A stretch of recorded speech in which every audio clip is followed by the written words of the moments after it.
Lolo Echeverría, esa historia también te la sabes tú.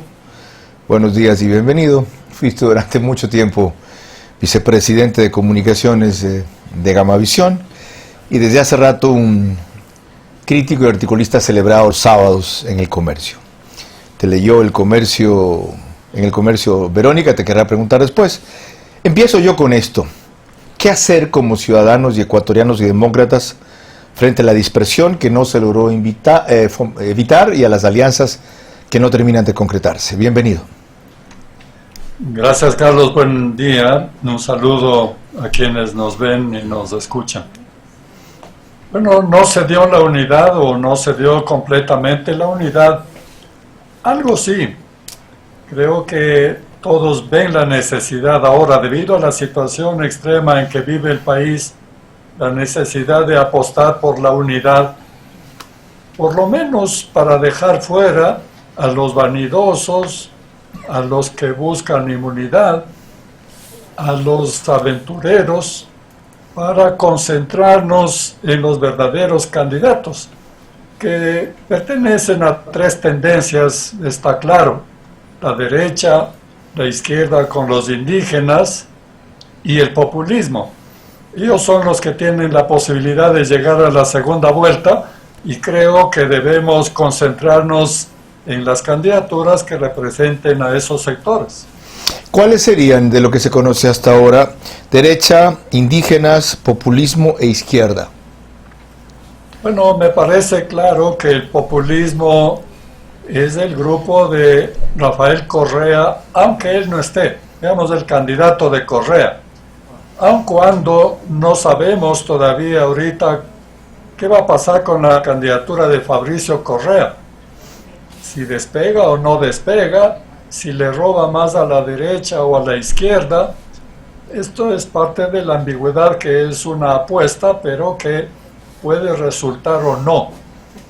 El sector de la izquierda, bueno, había una izquierda revoltosa, una izquierda extrema, que al final fracasó y que se convierte más bien en una amenaza para el candidato, que es Yacu Pérez. Yacu Pérez era un candidato interesante para los indígenas y para la izquierda, porque no es ultrista, porque no es extremista, porque no es revoltoso. Tiene una propuesta y creo que apuntaba muy bien a los sectores urbanos pobres con la elección de la fórmula del binomio. Pero va a tener, por un lado, la oposición de los revoltosos dentro de su tendencia, dentro de su partido, así que tampoco se sabe qué proyección puede tener. Y en la derecha, creo que hasta ahora se presenta como el más fuerte Guillermo Lasso. Guillermo Lasso tiene las posibilidades más altas en la derecha de concitar los votos, tal vez por ser, en el fondo, por ser el más persistente. Los otros estaban hasta cierto punto dispuestos a establecer una candidatura de unidad, pero tal vez ganó el más intransigente. El caso es que es la candidatura más fuerte de la derecha. Ahora, una cosa es ganar, otra es gobernar. Y este será uno de los problemas de la tendencia de derecha. En la identificación de los cuatro sectores que tienen realmente posibilidades, me falta uno, porque yo he contabilizado a Yacu como izquierda, más aún con la alianza que acaba de hacer, que no es con otro sector indígena, sino con Virna Cedeño, un ambientalista de Guayaquil, que es articulista del Universo. En el populismo, ubicas tú a Rafael Correa en la derecha como el más opcionado representante de Guillermo Lasso. Me quedan los indígenas. ¿Crees que puede haber una candidatura al margen de Yacu Pérez? No, yo creo que Yacu Pérez representa a Pachacuti. Pachacuti es el ala política de la CONAIE, y creo que la CONAIE preferirá a Pachacuti, a los revoltosos de extrema, que viven en el pasado, ¿no? Que todavía buscan este marxismo o la agudización de las contradicciones, de estas cosas, que no tienen tampoco mucho asidero en este momento. Creo que una candidatura más centrista como la de Yacu Pérez elimina ahora la posibilidad de otra candidatura del sector indígena más extremista. ¿Qué queda si es que ratifican hoy a la candidata de la primera fuerza política del país que sostienen los socialcristianos que siguen siendo? Bueno, todavía es posible, en mi opinión, alguna forma de acuerdo con Guillermo Lasso para tener una presencia, digamos, importante, coherente con la importancia del partido, pero sobre todo teniendo en cuenta las necesidades del país y las terribles circunstancias a las que tiene que enfrentar el próximo gobierno.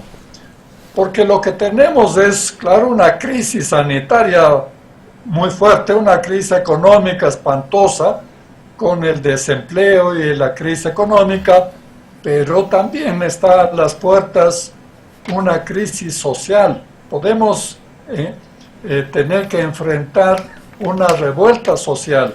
Y en ese sentido, entonces, la derecha tiene que tener la percepción de lo que va a ocurrir para fortalecerse con partidos organizados, con gente que tiene experiencia, con gente que tiene cuadros de gobierno.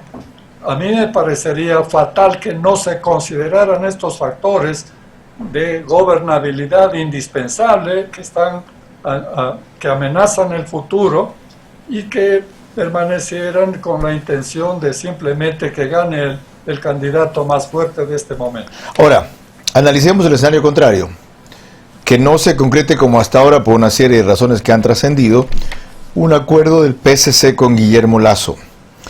Cristina Reyes, si es ratificada, debería mantener la opción que le escogió o que escogió la directiva en principio junto con ella, Diego Salgado, o ella debe tener, si es candidata nominada, la autonomía de buscar a alguien que tenga mayor arrastre del que tiene Diego en Quito.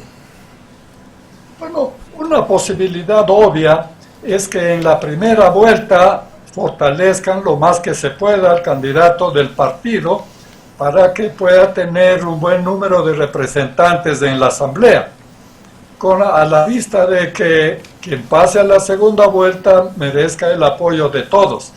Y para conseguir eso, creo yo que debería abrirse a otros sectores para fortalecer esta candidatura y esta estrategia. Ok. Otras inquietudes, le dije que tenía Verónica Cuello, que usualmente lee sus artículos del sábado y le llamó la atención un aspecto en particular de este último. Así es, ¿cómo está? Buen día. Es acerca del artículo que hizo el 22 de agosto, su último párrafo, y dice, y lo voy a leer: la verdadera campaña electoral se desenvuelve en los pasillos de los nerviosos, que desde el poder han llevado al populista que destruyó nuestras instituciones y estableció el gobierno más corrupto del siglo, hasta los dinteles de la cárcel. Ahora se pelea contra el tiempo entre la justicia y la impunidad. Se compara con el caso de Argentina, aunque no es comparable. Cristina no salió huyendo, se quedó a dar pelea. Macri no pudo, no quiso presionar a la justicia, y ahora Cristina está a punto de colocar una gavilla de mandaderos como jueces para que deshagan lo que hicieron los jueces valientes. La venganza está servida, héroe o prófugo se llama su columna. ¿La venganza está servida de quién? Aplicado en Ecuador. ¿Y por qué se llama venganza a un afán de justicia? Bueno, mire, primero hay que ver que lo que estamos sufriendo es una ola de filtraciones y todas las discusiones están alrededor de las filtraciones. Este es un tema interesante porque hay que considerar qué es una filtración. Una filtración es, en primer lugar, una información, y por eso se difunde, y por eso los instrumentos son los periodistas, los medios, las redes. Pero también es la revelación de un secreto, y el secreto es la esencia del poder. También es una mentira, porque una filtración nunca es completa. Y por último es una amenaza o una advertencia, porque está dirigida a alguien a quien se le quiere demostrar que se tiene información capaz de hacerle daño para callarle, presionarle, etc. Entonces, el secreto es la esencia del poder, porque encierra misterio, porque encierra una amenaza, porque está relacionada con el saber. si yo sé algo que no saben los demás, yo tengo un poder. Pero nadie tiene la verdad completa, nadie tiene todo el saber y por eso el poder está repartido. Pero si vamos a lo de Cristina, hay diferentes maneras de manejar el secreto, las filtraciones y el poder. Vea usted las diferencias. Por ejemplo, en el caso de Cristina, ella nunca da una entrevista, nunca da una rueda de prensa, pero todos sabemos qué es lo que quiere y qué es lo que piensa. Tiene el caso contrario, el de Manuel López Obrador. Habla todos los días sin descanso, pero nadie sabe qué es lo que piensa ni qué es lo que quiere. Y de la misma manera, así mismo era Correa, que salía y hablaba sin parar, pero todo el tiempo con contradicciones, con amenazas, con revelaciones, con instrucciones, con idas y vueltas. De tal manera que no hay en ese sentido la transparencia que requiere el ejercicio democrático del poder. Entonces, si estamos nosotros sufriendo esto, es evidente que hay bandos, incluso dentro del poder, que se reparten el poder y ellos luchan entre sí. Por eso se filtran cosas, se filtran informaciones, se filtran secretos para amenazarse y para reducir el poder de los otros. Justamente con eso, disculpa que lo interrumpa porque tiene sentido con lo que le voy a preguntar. Entonces, ¿qué consecuencia tendría en las investigaciones y los medios de prueba sean revelados en las redes sociales previo a la judicialización? Bueno, lo que se ha revelado es que solo tenemos pistas, solo tenemos lo que los malvados nos permiten conocer porque usan como instrumento para presionar y para callar. Sabemos que se han repartido los hospitales. No podemos asegurar con certeza quién entregó los hospitales ni para qué, porque una cosa es nombrar un administrador o un gerente y otra cosa es saber y anticipar que él va a robar o que va a poner gente malvada para que robe y para repartirse. Entonces lo que sabemos todavía no está claro y esta es una de las tareas de la justicia. Ahora bien, si es que el ejercicio de Correa dejó designados una ola de jueces que eran serviciales, vino el gobierno de Moreno y cambió por lo menos parcialmente esa justicia, pero para poner jueces que sean serviciales al actual gobierno. O sea, se mantiene la misma línea, sino que cambia a quién sirven. Hasta aquí conmigo, muchísimas gracias. Continuamos con Carlos Vera para la entrevista. Para esto último, porque hace un rato yo hablaba de eso, ¿es lo mismo, Lolo? Tampoco así. O sea, son parecidos. ¿Es lo mismo? Bueno, es lo mismo en el sentido de que yo tengo un consejo de participación que pone a la gente que a mí me agrada o que están de mi lado. En ese sentido es lo mismo. Pueden ser jueces de mejor calidad, pero no nos garantiza nada. Por eso tenemos en este momento... Entonces no son lo mismo. La última instancia de casación, que es un tiro en la noche. Nadie sabe lo que puede pasar. O sea, tú tienes esperanzas de que lo del jueves vaya en el lado correcto, si es que nadie sabe lo que puede pasar. Yo creo que va por el lado incorrecto. Punto. Yo creo que puede pasar que vaya por el lado correcto porque estos jueces no saben la oposición con que el escándalo que provocaría si es que ellos prevalecen sobre dos instancias de dos tribunales anteriores que han manejado las pruebas y que han manejado los testigos. ¿Y qué pasa? Ellos no van a manejar. ¿Y qué pasa? Les importa un carajo, se consagran para la historia, dirán que hubo algún elemento en el proceso que daba para dar paso a la casación, que además como no se pronuncian sobre la esencia del juicio, sino sobre la legalidad del procedimiento, le reclamen al que violó las normas y no a ellos, y se acabó. Y mientras tanto tendrán una vida muy tranquila algún rato por algún motivo, punto. Pero también pueden perder y entonces tendrán un infierno en la vida y luego el infierno verdadero después. Estamos llenos de tipos que han perdido y tienen un infierno en la vida y les importa un cuerno. Carlos Chiriboga camina campante por las calles de Quito, para solo citar uno. Carlos Vaca Mancheno igual, y la lista es larguísima. José Serrano no tiene nada que ver como ministro de gobierno con lo que ha sido Mara Paula Romo, y nadie le dice nada ni le pone nada en la asamblea. ¿Sigo? Sí, pero no tan campantes, porque desde el comienzo no está correcto, no tan campantes.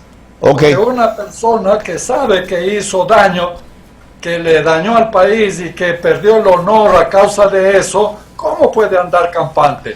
Lolo, Me parece que anda campante es otra cosa. Hay una, vale la precisión. Hay una cosa que me preocupa con esto de son lo mismo, y ya te lo pregunté, te voy a insistir a decir, porque hace un rato cuando analizaba la posición de Luis Eduardo Vivanco y de la posta frente a la actual ministra de Gobierno y al gobierno, mi reparo principal sea en que tratemos igual dos gobiernos que no son lo mismo, porque estamos alentando el retorno de Correa. La gente cree que todos somos corruptos, la gente no.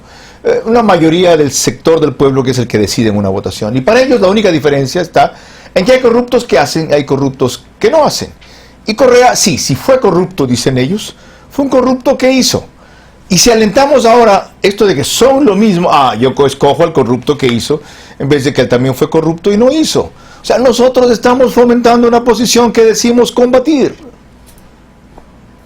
Pero bueno, mira, yo creo que haciendo de abogado del diablo, el periodista, el que entrega filtraciones, claro, se salva porque tiene una coartada, que es entregar información, que es un servicio al público. Pero al presentar la filtración también hace un servicio al malvado, que busca fines no confesables. Y también que siempre es incompleta y en consecuencia, si no es la verdad completa, es una mentira. Ok, hemos llegado al fondo, y más aún con tu experiencia. Tú debes recordar que la CBS tenía un lema cuando cerraba Walter Cronkite su noticiero, que decía all the news that's fit to print. Todas las noticias que cabe publicar, difundir o imprimir. ¿Tú crees que un periodista debe publicar todo una vez que verifique que es cierto? O como acabo yo de entender, además de esa verificación, debe sopesar en lo que tú dices, describes como el juego al malvado, el potencial de hacer bien o mal a la sociedad que tiene esa información. Sin duda alguna. Por eso existe ética, porque el periodista no puede apartarse del sitio en que está parado, ¿no? De la conciencia que tiene de sí mismo. ¿Qué es el periodista? Es un puente, es un mediador entre el poder y la sociedad, y es un buscador de la verdad. Para ello, eso que tú apoyas se llama censura. No es censura. Es simplemente, si tú tienes la información de un malvado que va a cometer el mal, tú le publicas y le haces el juego, ¿es eso censura o es ejercicio de ética? Para mí es ejercicio de ética no darle ventaja a los malvados, y menos en cosa pública. Lolo, mil gracias. Por algo somos, no diría que viejos en esto, veteranos tú y yo. Celebro esa coincidencia, la verdad. 8:25. Un periodista joven, moderno, me decía hace algún rato, yo ahora lo que hago es ver si algo que me llegue es cierto y lo publico. Le dije yo no. Un tiempo hice eso y fui un tonto útil. No lo voy a seguir siendo más. 8:25. Un abrazo, Lolo.